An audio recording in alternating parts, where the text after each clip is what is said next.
Some observations in detail, in other words, a fundamental description of some underlying observation or underlying phenomena. Predict the future. Yeah, predict, make some predictions. So quantum mechanics, what does it try to explain? Quantum mechanics tries to explain chemistry. Well, what about chemistry? Well, one of the things we're dealing with in chemistry is the periodic table. And so we were just using this outright. The periodic table, for example, this group of elements, these tend to lose one electron and form singly charged cations. These lose two electrons, form doubly charged cations. We see these patterns here in the periodic table. These patterns come from observations. This is just what's observed.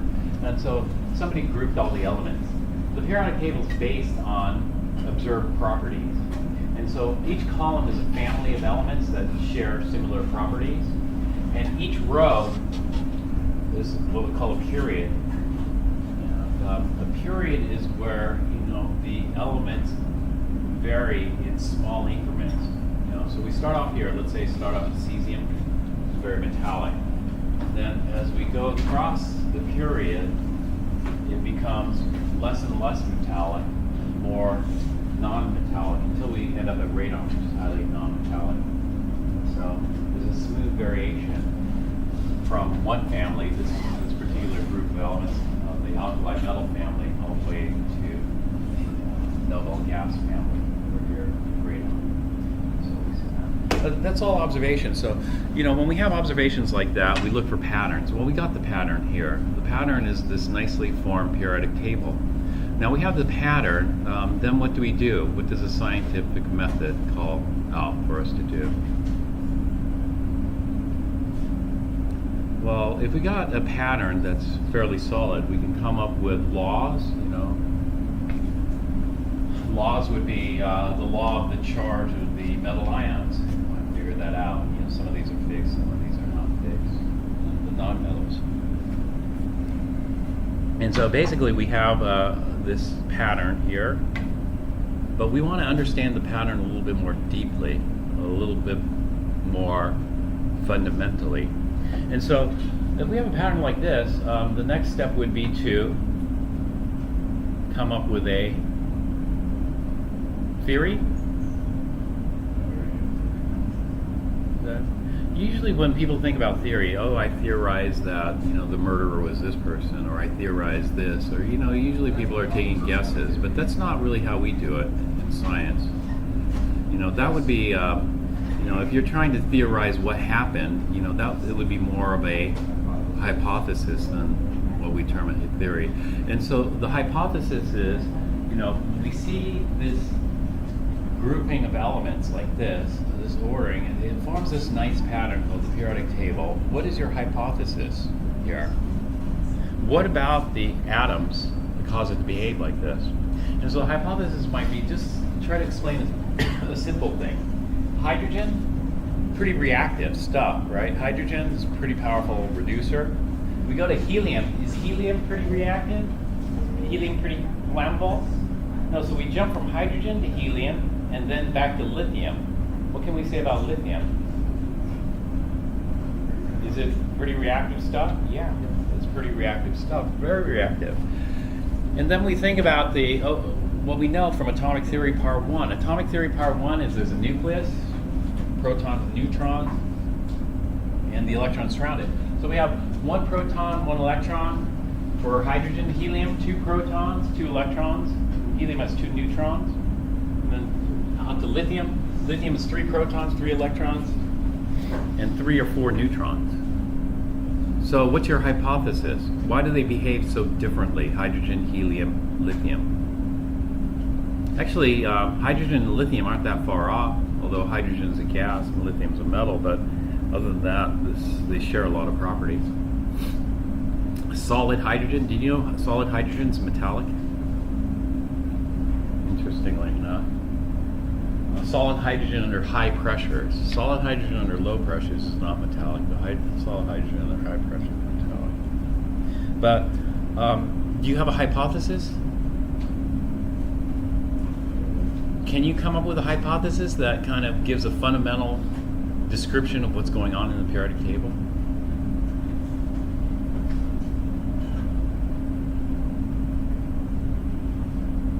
Because what we want is we want to understand the periodic table at a fundamental level. You know, at such a fundamental level that we can make predictions. Of course, we can always make predictions based on a pattern. If we see a pattern and we know nothing about what's going on, we can just say, well, the pattern should repeat itself, you know. But that's not really getting a deep understanding of what's going on. And so what we're trying to do is we're trying to figure out this. And so you can try to come up with a hypothesis, you know, but no one did. Did you know that? No one came up with a successful hypothesis based on these observations. So where did the theory come from that explains this? The theory that explains this or describes this at a deep level did not come from because all the hypotheses came up with kind of a dead end. Nobody could figure out what's going on here. And so it turned out that, you know, finally how the theory of chemistry, and quantum mechanics is the theory of chemistry, how the theory of chemistry came about. And it came about because of unusual light patterns. Unusual light patterns were observed. And how are unusual light patterns in the periodic table and chemical properties related? They don't seem related, but it turns out they were very, very much related. And so we're going to talk about these unusual light patterns. Well, a theory should do two things. A theory should give a fundamental description of what's going on, and a theory should predict. And one of the major, I might have mentioned this before, but one of the major successes of quantum mechanics is the prediction of magnetic resonance. This is an MRI image here. If it wasn't for quantum mechanics, then nobody would have ever predicted this phenomena to occur. And so back in the, I think, 1950s and 1960s, a group of physicists proposed, based on quantum mechanics, that this phenomena should be observed. They went out and tested it. Actually, the first group of physicists that proposed it didn't succeed because the electronics for testing this weren't sophisticated enough. The second group were successful. And so this led to magnetic resonance imaging, also something called nuclear magnetic resonance, which is an extremely powerful and useful tool in chemistry, which relies on the same basic principle as this does. And so that was a powerful success of quantum mechanics, this MRI. A lot more can be done than just imaging. You know, a lot more can be done with MRI. All right, so light. We need to talk about light and what light is. And so, is light matter, or what is light? Well, light is what we call electromagnetic radiation.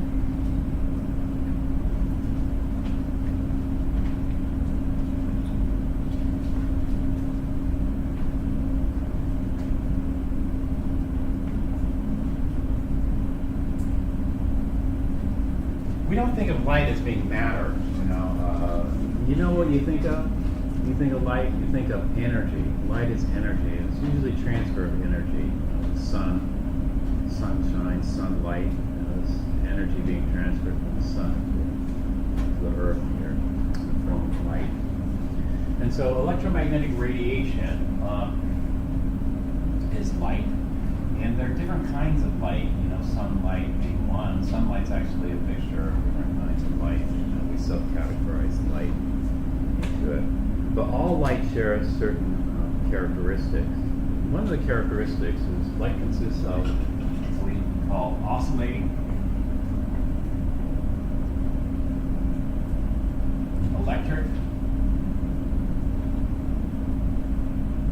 and magnetic fields. So the stands for electric, and the magnetic is magnetic.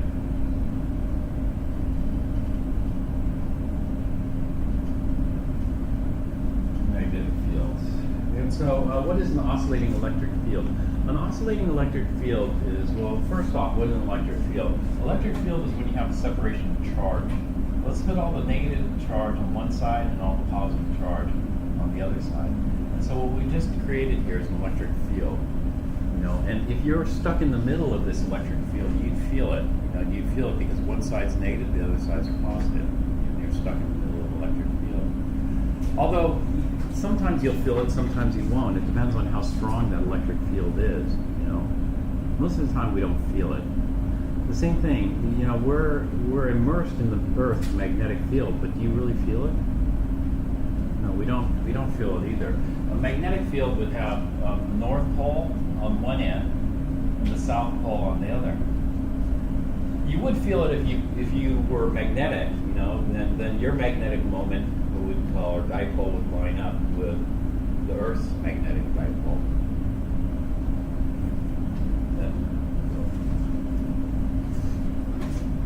So what types of things really feel electric fields and magnetic fields? What types of things really feel an electric field is if you're charged. If you're, let's say, you're net positively charged, you really feel this electric field because, if you had a net positive charge, you're a cation, you would be pulled to one side of the field, which would be what? The negative side, because opposites attract. And likewise, if you're a,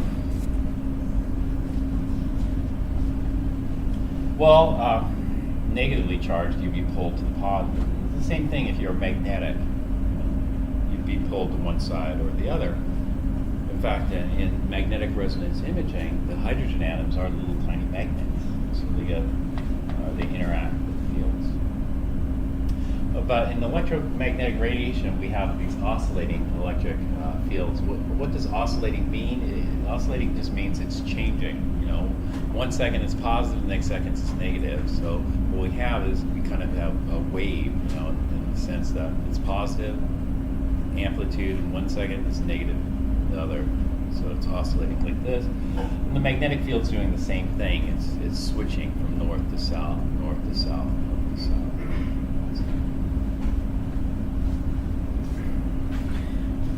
And so this is the way we visualize it. This is from your book here.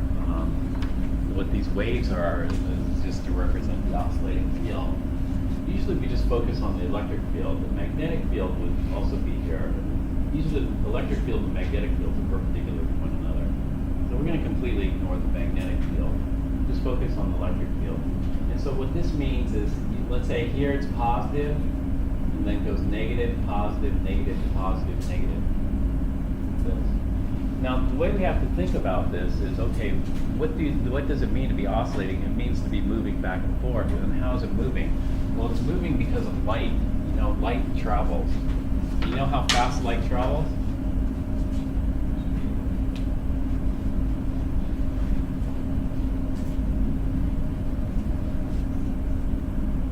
All EM radiation, electromagnetic radiation, all light travels at the same speed. And that's called the speed of light.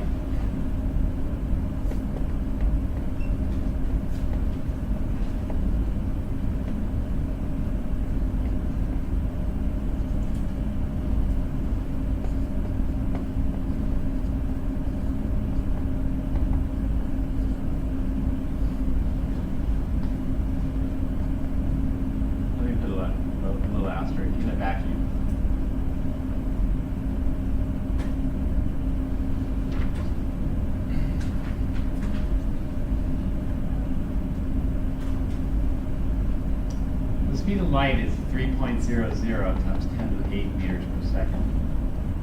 And this is given the symbol c. So what you have to do is you have to imagine these waves, this wave coming at you at the speed of light, moving very fast. Let's say it's moving from left to right. And so as you're watching this, you're stationary. As you're watching it, it's going positive, negative, positive, negative, positive, negative. This. You probably aren't feeling it, but something is feeling it in your body. You know what's feeling the electromagnetic radiation? Well, charged species, So what are the charged species in matter? Well, we have ions are charged, so ions can be filling it. But as far as atoms go, we have electrons and we have nucleus. Nuclei would be plural. So the electrons would be filling it. If an electric field came by, the electrons would feel that because electrons are negatively charged. And so if an electric field came by, it's positive, negative, positive, negative. The electron's negative, so the electron's going to start oscillating with the electric field, like this. How about the nucleus? The nucleus is positively charged, so that should start oscillating with the field. However, the electron is much easier to manipulate because the electron is so much lighter than the nucleus. The nucleus is kind of heavy, and so there's a lot of inertia with the nucleus. So the nucleus doesn't really oscillate the same way an electron would oscillate. So here we start off in the electromagnetic spectrum, light. We could have invisible light and visible light. This rainbow here, colors, this is the visible part of the spectrum, but you can see it's a very small portion of the entire spectrum. Most of the spectrum is invisible. And so we start off with radio waves here. We have AM radio and FM radio waves. AM and FM radio waves actually travel at the speed of light. If there's a live broadcast, it's pretty much, because it's moving very fast, it's pretty much, 3 times 10 to the 8 meters per second, it's like 186,000 miles an hour, so it's moving extremely fast, so it's pretty much instantaneous. The live broadcast is live. And so, let's say there's AM or FM radio comes by, and then this is going to hit you at 186,000 miles. Well, what are you going to see? You're going to see oscillating fields.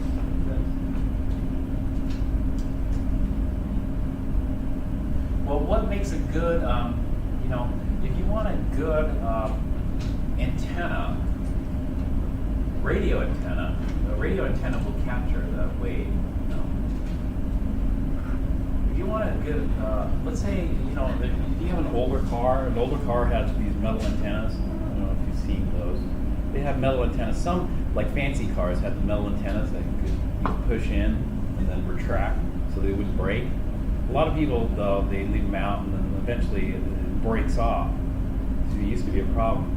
So I remember seeing a lot of cars with all kinds of things instead of an antenna. They didn't replace an antenna with another antenna because they're kind of expensive, so they looked for other things like a clothes hanger. They put a clothes hanger and use that as an antenna. But, they used a metal or plastic clothes hanger. They used a metal clothes hanger. Could a plastic clothes hanger have worked very well? No, a plastic clothes hanger wouldn't have worked. A metal clothes hanger works quite nicely. A metal clothes hanger would work quite nicely because electrons are loosely held in the metal. And so if a radio wave came by, it's oscillating like this, the loosely held electrons in the metal can oscillate with the radio wave, pick up the reception. However, in plastic, the electrons are very tightly held. And so if a radio wave came by, the electrons are so tightly held, they don't budge, pretty much, because of the structure of how tightly held they are in plastic. And so a plastic would not make a good antenna, but anything metal would. So metals would be excited by that, but how about let's say a microwave? I want to capture a microwave. Is metal good? Well, actually, metals are pretty good, but there's a problem. If you put metals into a microwave, what's going to happen? Have you ever tried that? Sparks, right? Sparks means it's okay. The radio waves, they can oscillate and it's still under control, but when microwaves come in, the oscillations are much faster, more energetic. And if these oscillations become too energetic, what can happen is it can ionize the electron off the metal. And the electron gets too excited and breaks off all that ionization. And so for microwaves, we wouldn't want to use metals because the oscillations are a little bit more intense. Now, how do we know the oscillations are a little bit more intense? Because microwaves and radio waves move at the same speed. So what's the difference between microwaves and radio waves? What the difference is what we call frequency and the wavelength. And so this is it. What microwaves are going to have is they're going to have a little shorter wavelength. A wavelength is a peak-to-peak distance here. So let's take a look at the wavelength.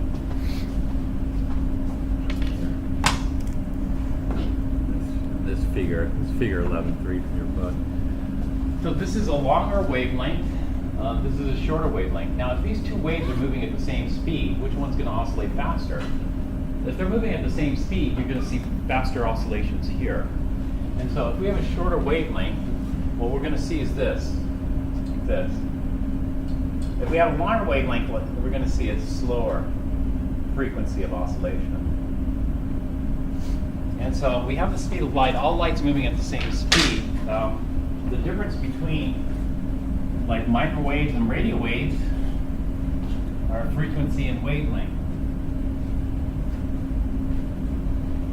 And so let's talk about wavelength first.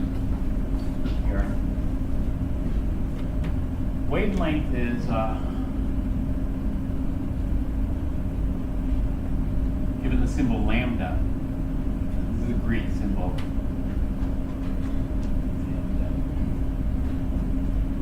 Lowercase. And it's just the peak-to-peak distance. Peak to peak or trow-to-trow distance. Either one, they're both the same, peak-to-peak or trow-to-trow. So if you look at trow-to-trow or peak-to-peak, that's the wavelength.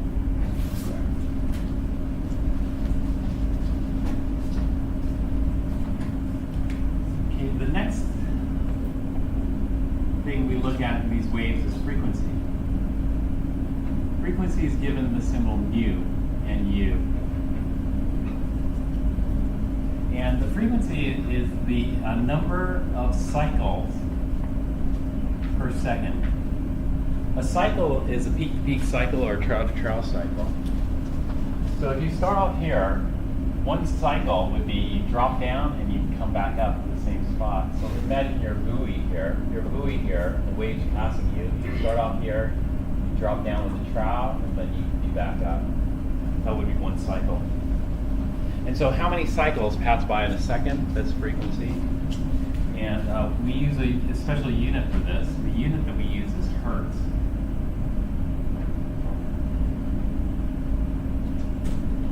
A hertz is 1 cycle per second. 1 hertz would be 1 cycle per second. 10 hertz would be 10 cycles per second. So we have that. Wavelength, we use meters, or micrometers, or millimeters, or whatever's convenient. So let's see what's convenient here.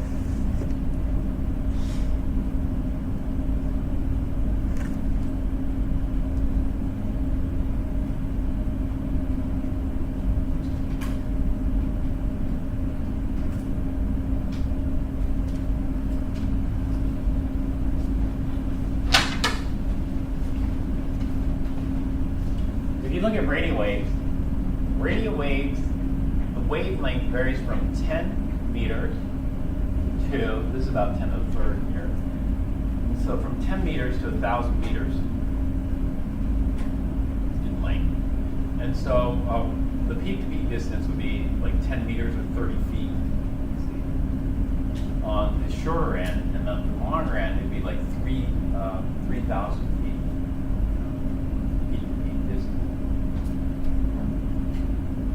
So these are quite long. The wavelengths are quite long. 3,000 meters is quite long. Or not 3,000 meters, sorry, 3,000 feet. All right, then it's moving at you at the speed of light. The speed of light is quite fast. And so so if we have a 3,000 foot peak-to-peak distance, how many of those pass by in a second? Well, you go up here, and it looks like it's close to 10 to the 6. 10 to the 6 would be 1,000,000. And so, if we have anything between 100 and 1,000 meters, the wavelength, it looks like about 1,000,000 of those will pass by in a second. 1,000,000. That we term megahertz. And so, radios are around megahertz, kilohertz, megahertz in terms of frequency. So 1,000 to 1,000,000 cycles per second.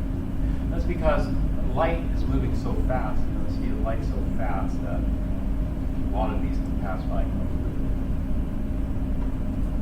Okay, for microwaves, they typically look at centimeters for the wavelength. The wavelength is on the order of centimeters, which means the frequency is on the order of, okay, so this is mega, and 10 to the 10th is close to 10 to the 9th. 10 to the 9th is what, in terms of metric frequency?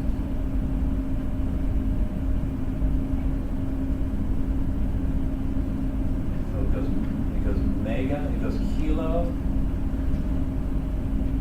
kilohertz, megahertz to gigahertz. And so microwaves are on the order of gigahertz. Use cell phones, routers, Wi-Fi. These operate in the microwave regions. Gigahertz. You have special antennas for microwaves.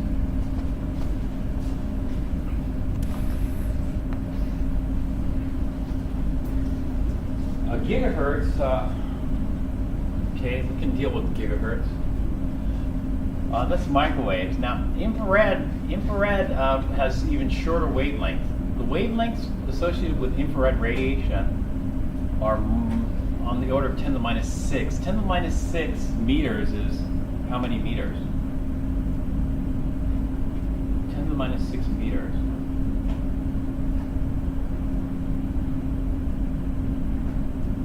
Well, 10 to the minus 3 is milli. 10 to the minus 6 is micro. And so it's on the order of micrometers, or in other words, micrometer is sometimes shortened to microns. So typically when people are talking about IR, they're talking about microns. How long is the wavelength? Well, the wavelength is on the order of microns. Can you see a micron? No, it's pretty small. That means the frequency must be incredibly fast. The frequency is 10 to the 14. What's 10 to the 14? Pretty soon we stop. And these frequencies become so fast, like 10 to the 24, 10 to the 22nd, 10 to the 20th. What do you call those? We don't memorize the prefixes for these. So we don't bother. These are very fast. What's probably easier is to stop talking about frequency. Pretty soon we stop talking. When we get to about gigahertz, we stop talking about frequency and start talking about wavelength because it's just more convenient. And so we'll make the switch over to wavelength and then we'll go. Like for example, visible light. Do you know the frequency of, let's say, red light? Or the frequency of green light? Probably not, but I can tell you the wavelength of red light. Red light has a wavelength around 700 nanometers. Green light's around 500 nanometers. Why? Because I remember it in terms of wavelength. And wavelength is described in nanos. What does nano represent? Micro is 10 to the minus 6. Nano is 10 to the minus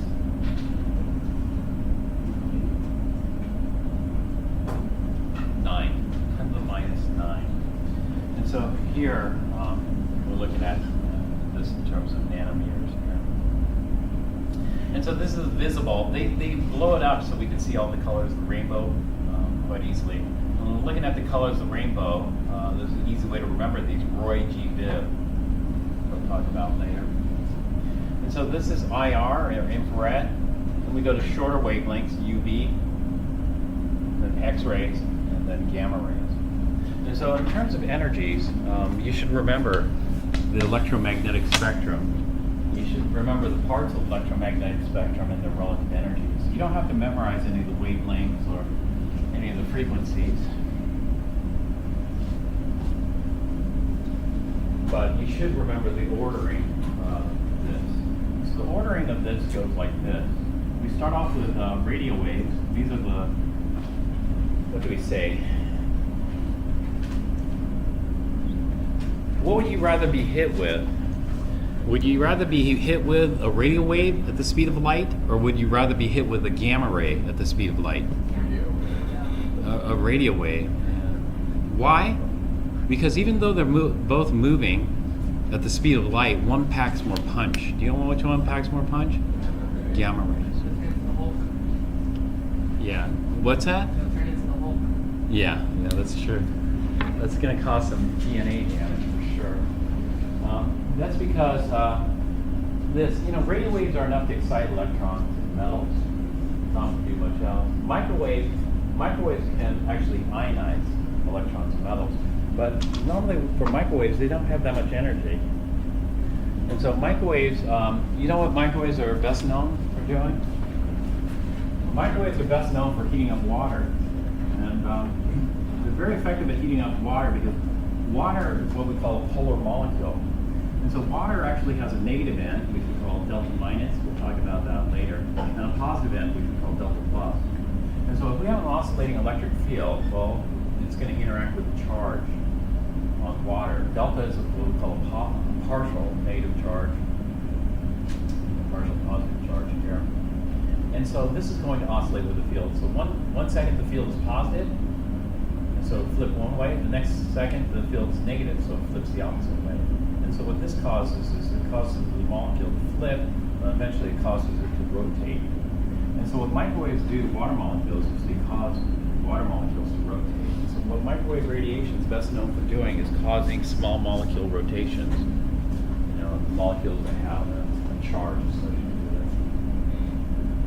it. Infrared, what infrared is best known for is for causing the links here, what we call the bonds, to vibrate. And not only do we have this polar molecule, we also have polar bonds. The oxygen is negative here, and the hydrogen is positive. We'll talk about bonding later for quantum. But what happens is a field goes by, and if a bond has a positive end and a negative end, it's going to cause this to oscillate as well. And so what infrared does is it causes bonds, bonds holding the atoms together to oscillate or vibrate. So this causes vibration. Microwaves cause rotations, infrared causes vibration. Visible light, what visible light has is it has enough energy to excite electrons in matter. And when the electrons get excited in matter with visible light, then they become colored, because some colors of visible light are what we call absorbed by the matter. As they're absorbed by the matter, they remove that particular color from the rainbow, which causes the color, net color to result. And so here we can see visible light being absorbed by this liquid here, causing it to be blue. And what's happening there is we're exciting electrons in the matter.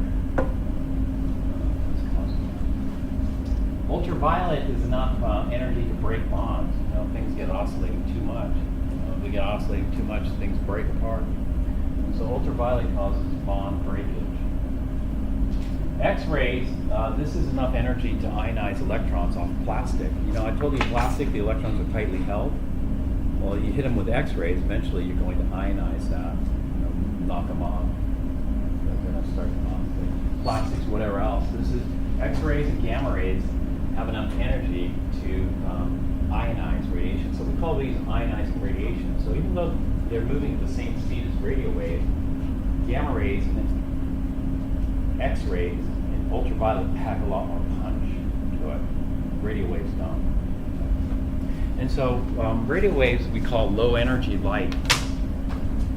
And one of the characteristics of low energy light is that it has long wavelength. So the longer the wavelength, the lower the energy. And when we have long wavelength, that means we're going to have a lower frequency. So low frequency, long wavelength light is low energy, and that would be radio. Okay, a little higher in energy than radio is microwave.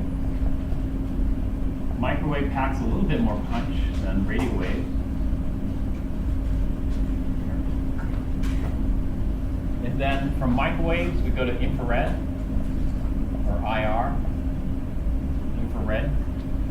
Infrared causes the vibrations, microwaves cause the rotations.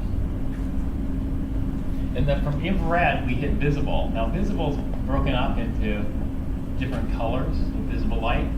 The lowest energy visible light is red. Red light has the longest wavelength of the visible light and the lowest frequency and the lowest energy. It's red. And then, do you know what's after red? A little higher in energy is orange, yellow, green, blue, indigo, and finally violet. Violet is the highest energy of visible light, and that will have the shortest wavelength. And so, like I said, we could either characterize these based on frequency or wavelength or energy. And so typically what we do with visible light is we characterize it based on wavelength. Wavelength for visible light is in the nanometer range. Infrared is in the micron range. Microwaves is in the centimeter range, or millimeter. And so here, millimeters is typical for microwaves. But let's go with this. If we go with this, red is at 700, so it's longer wavelength, 700 nanometers. This is your book. In your Chem 1A book, they wouldn't say 700. In Chem 1A, they would say 760 nanometers. So I'm torn here. Should I say 760 or should I say 700? We'll just go with 700 to be consistent with your book. But you'll have to relearn that for Chem 1A at 760. And then for violet, in Chem 1A, they say 390. Our book is going to say 400. And that makes it easy. We'll just go from 700 nanometers to 400 nanometers. So violet, shorter wavelength, higher frequency, same speed. Both red light and violet light are moving at the same speed. And so this is why I said, green's going to be right kind of in the center, 500 nanometers green. And we can kind of figure it out. This is a really important section for us. On the other side of violet is, what's on the other side of violet? Ultraviolet. On the other side of red is infrared. On the other side of violet is ultraviolet. So we'll go to ultraviolet, which is UV. Ultraviolet. Ultraviolet is damaging, of course. And then from ultraviolet to X-rays. From X-rays to gamma rays. Gamma rays are the most damaging. Gamma rays.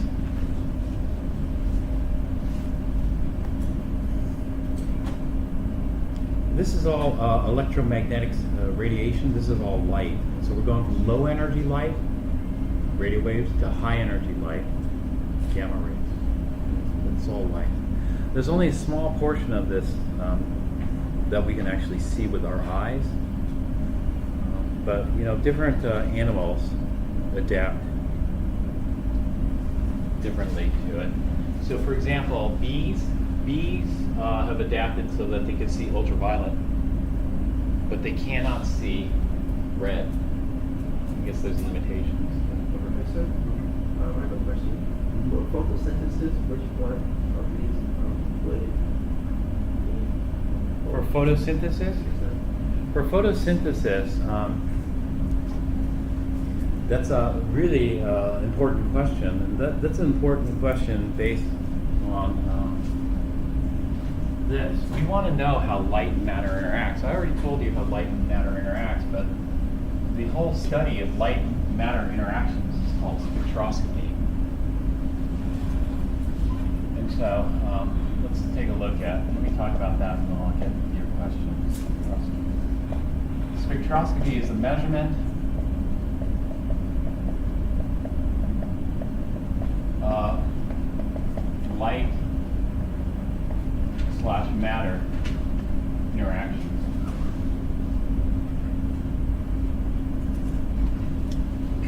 And so what we use for spectroscopy is we use a spectrometer. There are different designs of spectrometers. So tool of the spectroscopist is a spectrometer.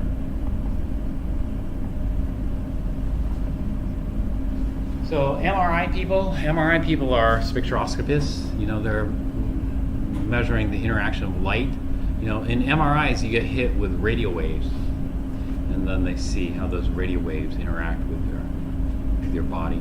I told you radio waves don't do much, but they'll do something to the magnetic, what we call dipoles. Dipoles are just two poles. Anything with two poles is called a dipole. North pole, south pole, positive pole, negative pole, that's what we call a dipole. There are other poles, like quadrupoles. Quadrupoles would have two north poles, two south poles, etc. But anyway, so we have a magnetic resonance imaging spectroscopy. We have lots of different kinds of spectroscopy. And so for spectroscopy, we need a spectrometer. There's a simple design of a spectrometer here. This would be a simple design of a spectrometer. Spectrometer, you take your signal. And so what they're doing is they're just shining white light on the spectrometer. And what we want to do is we want to measure, you know, what types of light white light consists of. White light is actually a mixture of light. Do you know what colors? There's a whole rainbow of colors. And so what the spectrometer does is it breaks it down into its component. In this case, component wavelengths. So we start off at red here. And we go, you know, from low energy red all the way to high energy violet here. And the way it's separated is by a prism here. This prism for diffraction grating is separated. On the other side of red, you can't see it, but on the other side of red, there should be infrared. And so we need a different kind of detector for infrared. Usually you have some kind of thermal type detector here that you can detect infrared. And then on the other side of violet is ultraviolet. So there could be some ultraviolet and there could be some infrared also associated with it. So it might not just be pure white light. And so to answer the question about photosynthesis, you know, does photosynthesis absorb all colors of light? No. You know, usually when we think about photosynthesis, we think about green plants, right? And so if photosynthesis happens with green leaves, does the does the chemical responsible for photosynthesis, what is that called? Chlorophyll? Is that absorbing green light? Chlorophyll absorb green light? It turns out, oddly enough, it doesn't. If you're a spectroscopist, what you do is you measure this. And, you know, well, it's going to look green. It's going to look green not because it's absorbing green light. It's going to look green because it absorbs a certain color or colors of light so that the remaining colors add up to green. And so a spectroscopist would be very interested in this. And so what they would do is they take a measurement of the spectrum of chlorophyll. And so that's very well known. Let's take a look at the spectrum. Spectrum would be singular, spectra would be plural.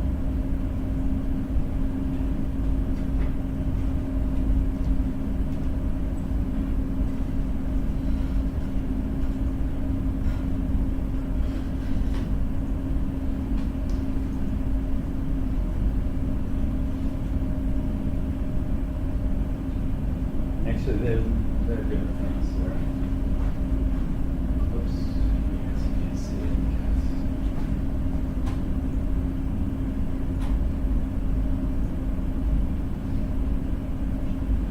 because... So this is what a spectroscopist would be very interested in doing. What they'd be interested in doing is seeing what colors of the rainbow are absorbed by chlorophyll. And so if we look at chlorophyll A, for example, here, what we can see is a peak. These peaks are what we call absorption peaks. And that is, chlorophyll is going to absorb these colors of light, you know, from this shade of red to this shade of orange. So all these shades of light are absorbed. So it seems like chlorophyll likes to absorb red, a lot of red light here. but it also appears to absorb in the, in the violet to ultraviolet. Now I'll tell you that one thing about matter is most matter absorbs ultraviolet. Because most matter, the bonds are of that energy where ultraviolet can be absorbed and break the bonds. And so us, and a lot of these objects are subject to ultraviolet, degradation. And so we need to protect ourselves from ultraviolet because we absorb it. And the absorbing could be due to damage being caused, and sometimes that damage is irreversible damage, right? Or this absorption could be caused because that's how chlorophyll functions. This is a job for spectroscopists to figure out, and biologists and biochemists. They want to figure out, what is this energy of light doing? This is blue to violet. Is that breaking bonds, or is that actually being used in the conversion of solar energy into chemical potential energy, sugars? Or what? And so, well, anyway, that's chlorophyll. Here you can see the carotenoids here. All these have distinctive colors in chlorophyll B. I would expect the color of chlorophyll A to differ than the color of chlorophyll B because they absorb different colors of light. So the spectroscopists want to measure this. They want to see how much of each light, there's a little absorption band here and a little here, But the overall color is green. The overall color being green is going to be a composite mixture of the colors of the main. So, spectroscopists are in all fields, not just chemistry, biology, or whatever else.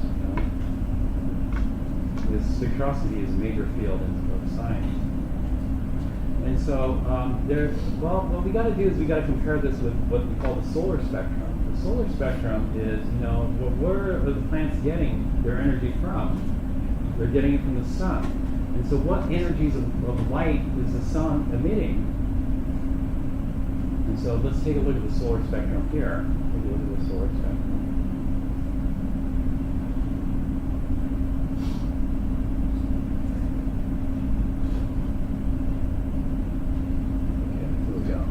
This is a solar spectrum from the sun. This is a little tricky because they show the solar spectrum at sea level, which is the red, and then they show the solar spectrum outside the atmosphere. So if you're way out in space.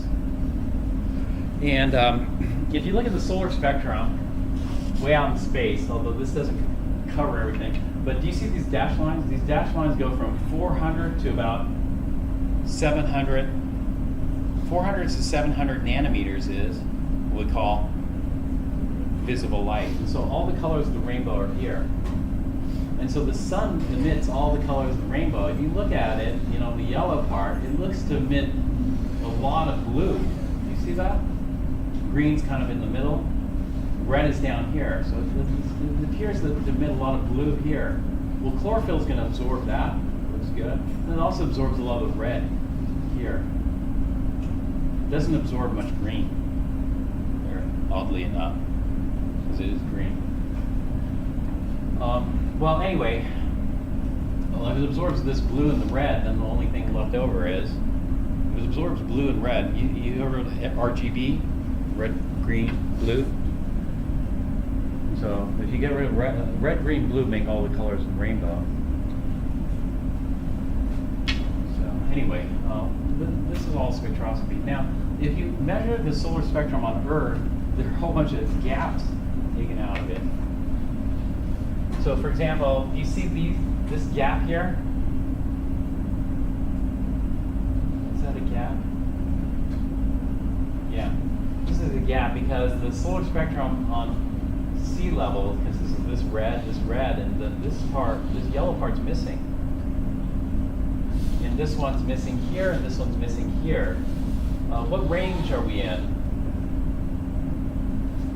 Well, we're in the 1,000 nanometer range. 1,000 nanometers is the same as 1,000 nanometers is the same as 1,000 nanometers would be the same as 1 micron. 1 micrometer. Do you recall what radiation has a wavelength on the order of microns?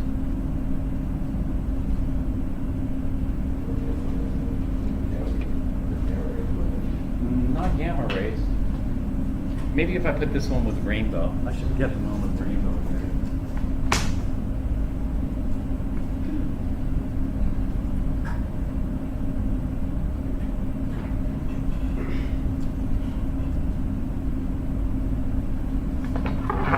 This one's a bit fancier because we can see the rainbow colors there.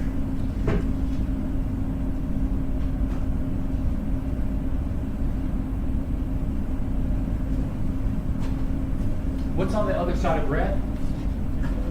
Infrared. These are all infrared here. What does infrared do? Causes vibrations. And so what we're seeing is water molecules vibrating here. And so this energy here is causing the water molecules to vibrate. It turns out that not all energies cause water to vibrate. You know, there's certain inertia involved there. There's certain types of energy that are. This is why microwaves are so efficient. Microwaves are tuned. So that's the right amount of energy to rotate. But if you used an infrared lamp would waste a lot of energy because all this infrared radiation here would not even interact with water. And so all this would be leaked out wherever. All this infrared radiation here doesn't interact. Only three bands, actually this is very minor, but water has what we call 3 vibrations. These vibrations we call modes. That's unimportant for this class. And the same thing goes with a flame. If you were to heat water with a flame, most of that heat's wasted because water only vibrates 3 ways, and these are the 3 specific energies. Now, of course, if we tune our infrared to be here or here or here, you know, then we could cause it to absorb much more efficiently. We could heat things up with much less energy. So infrared's not the greatest. But anyway, what happens here is, you know, at sea level, there's water in the atmosphere. That water in the atmosphere is going to absorb some of the infrared emitted by the sun. The sun emits a lot of infrared, as you can see here. And so all this from here out is just infrared radiation emitted by the sun. And then what about here? From here on, what's on the other side of violet? Ultraviolet. And so the sun also emits ultraviolet radiation. Now, you know, outside our atmosphere, we get quite a lot. And so if you're out in space, you'd have to apply a lot of sunscreen because there's a lot of UV being emitted. But at sea level, we don't have to use as much sunscreen because a lot of this ultraviolet radiation is absorbed by the ozone layer. You know? And so we're protected. So a good chunk of this UV never makes it to sea level because of the ozone. This is why there's concern about the ozone layer. Because if there's no ozone layer, then sea level spectrum would look like this, all the way out here, which would be much more damaging.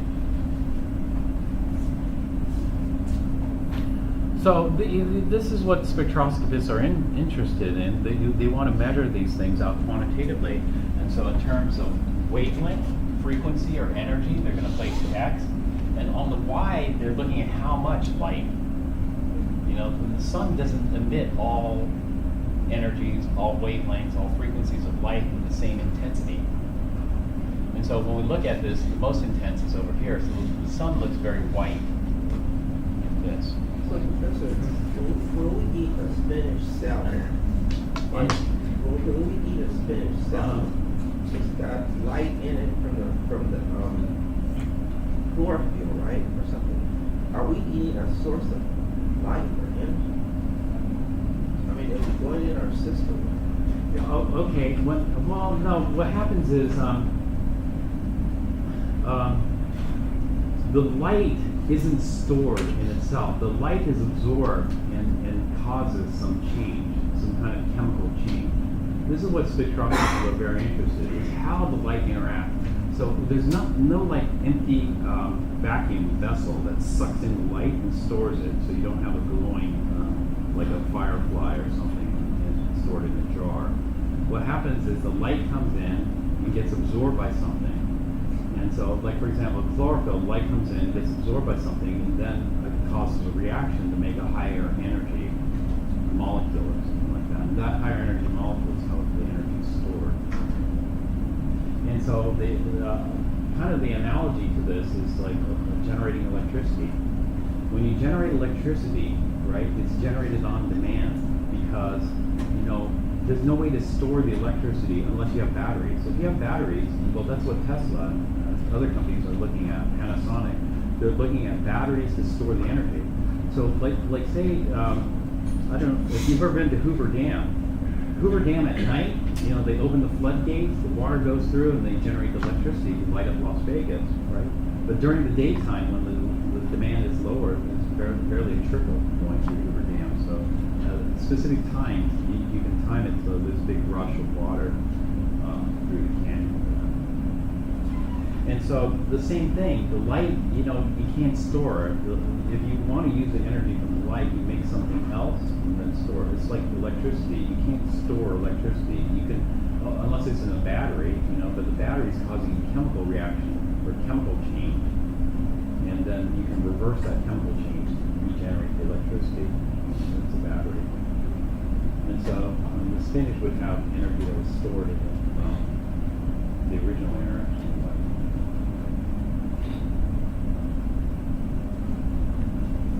Is there another?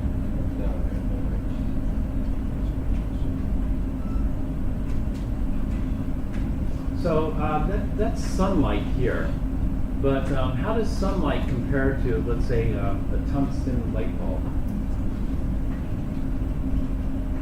So we get light from sunlight. We also get light from light bulbs. So if we get a tungsten light bulb, and we look at the spectrum would show us, light being emitted from a tungsten light bulb. Let's take a look at it here.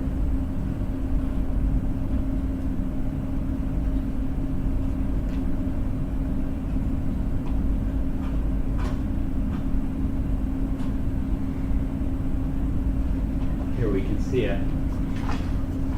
This depends on what the type of light bulb you have. There are hotter bulbs, cooler bulbs, or less. The hotter the bulb, the cooler the light looks. The less warm it looks.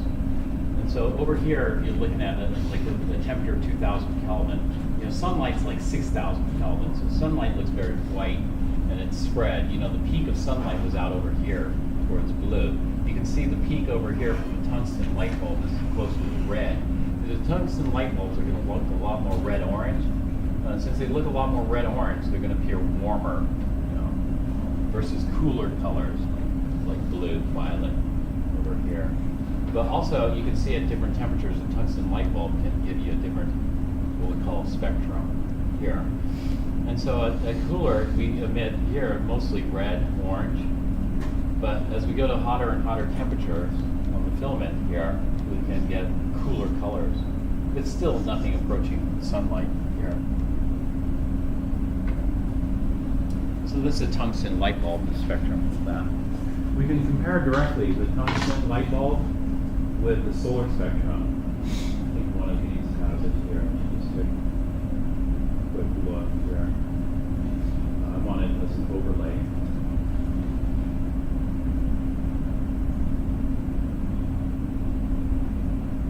I had it earlier. Let me just grab it earlier. Search. So this is sunlight here. You can see it's not even. More blue here, more green. Here's a tungsten light bulb. You can see the tungsten light bulb, a lot of red, and then it just drops down. Not much blue here. Here's an LED. This is LED white light. LED white lights consists of red, green, blue light emitting diodes, LEDs. You can see there's a lot of blue violet. This blue violet is what caused a lot of people to wear blue blocker glasses. Have you heard of those? Blue blocker glasses? People who work at computers a lot. They say that there's a lot of potential irreversible damage that can be caused by too much blue. Your eyes are adapted for that. So they have blue blocker glasses to filter this down, approach more of it. But you can see the spectrum is quite a bit different between LED and tungsten and the solar. This one down here is a fluorescent. A fluorescent looks very funny, doesn't it? Because they're big peaks. You see big peaks of emission. There's not much light in these colors being emitted, but there's lots here of orange, lots of green, lots of blue. So it gives an odd color when you look at the fluorescent lamp. It has an odd color to it. It doesn't really match the solar. So a lot of people are trying to match the solar spectrum a little better. Tungsten is okay. That's fluorescent. Now, all these spectra are what we call continuous spectra. You know, they emit all the colors of the rainbow, from red all the way to violet. So low energy to high. The same thing here. This is continuous. You get all the colors. When you get all the colors, it appears white. So this appears white, this appears white, this appears white. But they aren't equivalent whites. You know, they're hot, cooler whites. Like this would be a very cool white, blue, and warmer whites. This would be a different kind of white as well. This is a continuous because all colors of the rainbow will add up to give you white light.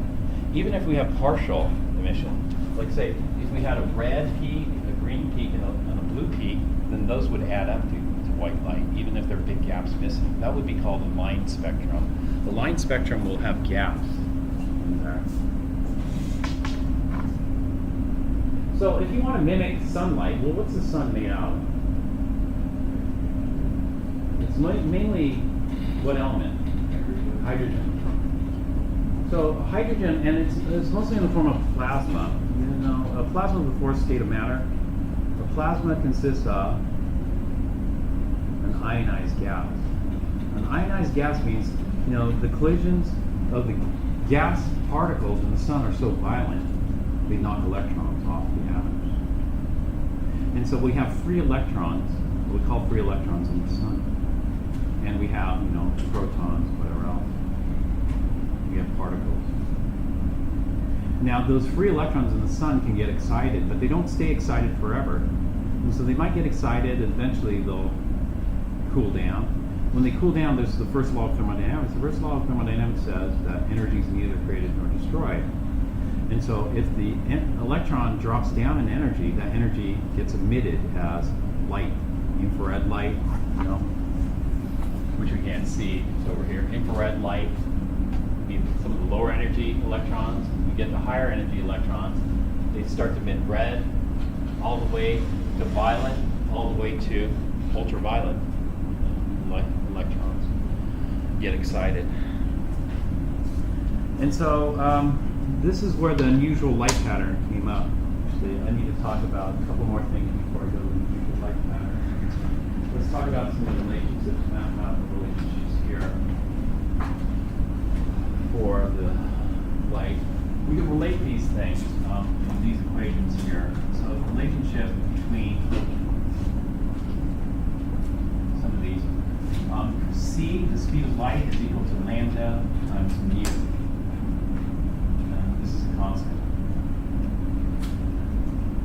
And so if the wavelength, lambda, goes up, lambda grows bigger, then the frequency must go down. Or if the wavelength goes down, the frequency must go up.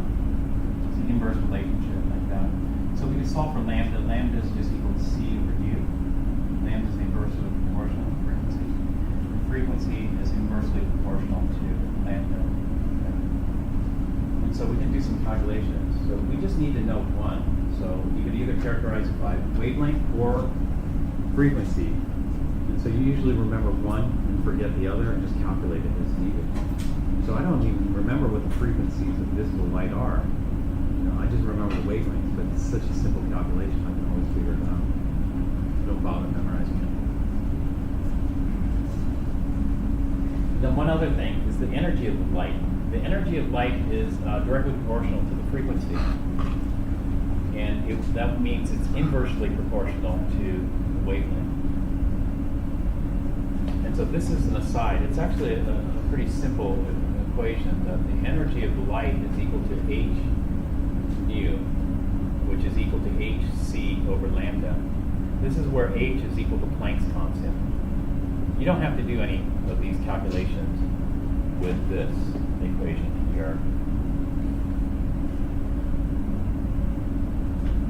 but I thought I'd bring it up.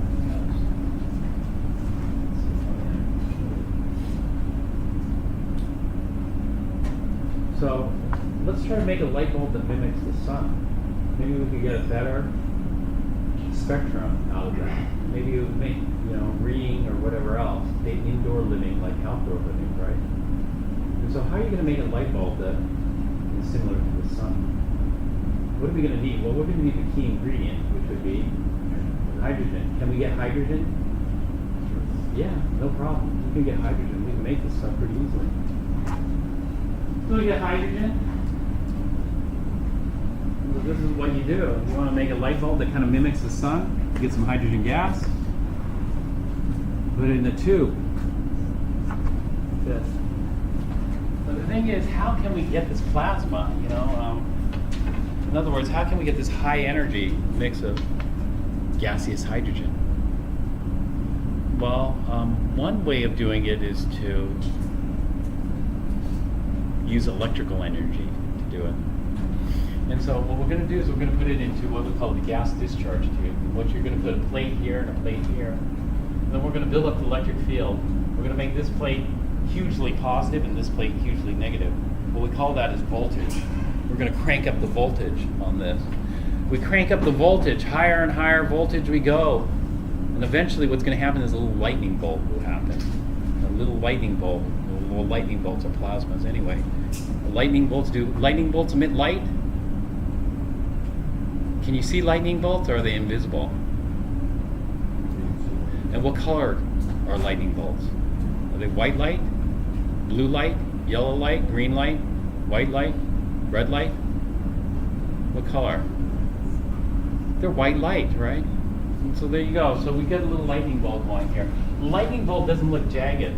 The reason the lightning bolt doesn't look jagged is because we're using low pressure gas here. If we use a high pressure gas, it would look pretty jagged. So we get a little lightning bolt action going here, and then we should be able to generate white light, right?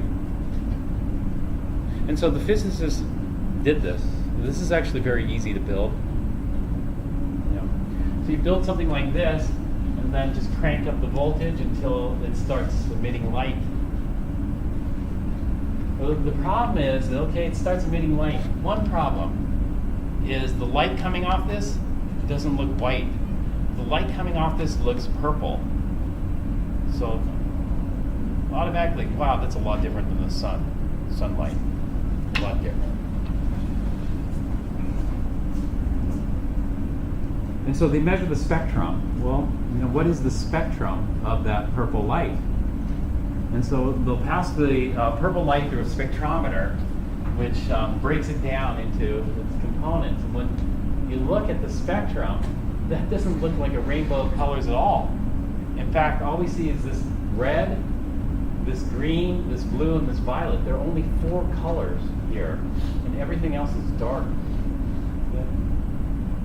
And so you're going, boy, that's not going to make a good white light source. And so what happened? Maybe it was a poor design, Maybe that, but it turns out it was not a poor design. In fact, that's what it is. No matter how they tweak this, that's what they got. And so this is what the spectrum looks like. There's one very bright red light, so this would show higher intensity around here. It's red, orange maybe. Red has a range of frequencies, which we call red light. This is one specific wavelength or one specific frequency or one specific energy. And then over here, here, and here. And so this was a big mystery. And so this is why it was called an unusual light pattern.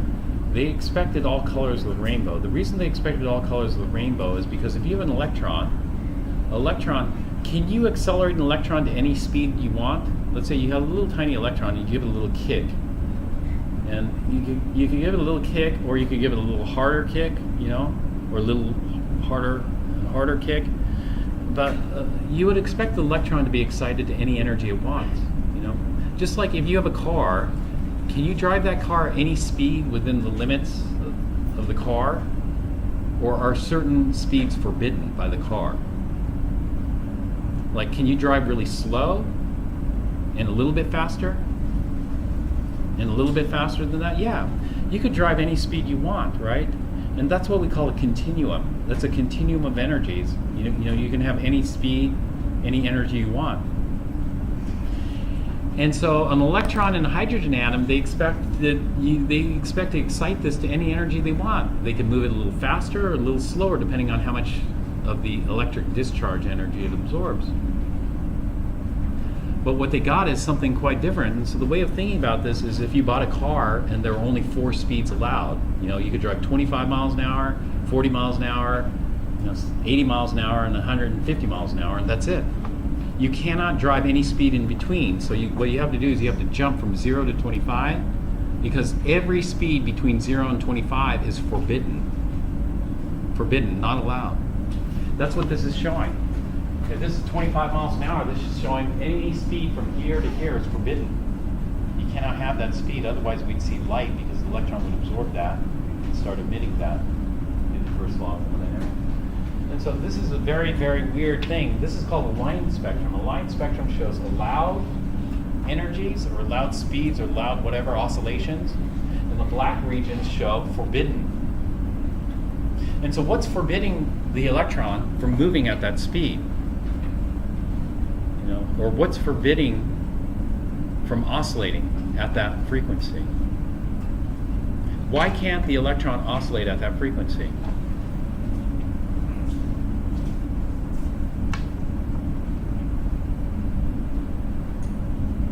Well, so what happened is, well, this is the observation. Not only did it happen for hydrogen, they tried to build out of other atoms that contain electrons, like mercury, neon. And you can see here, we have allowed, and we have lots of forbidden. And so none of these are going to make very good white light sources, for sure, because all these have line spectra.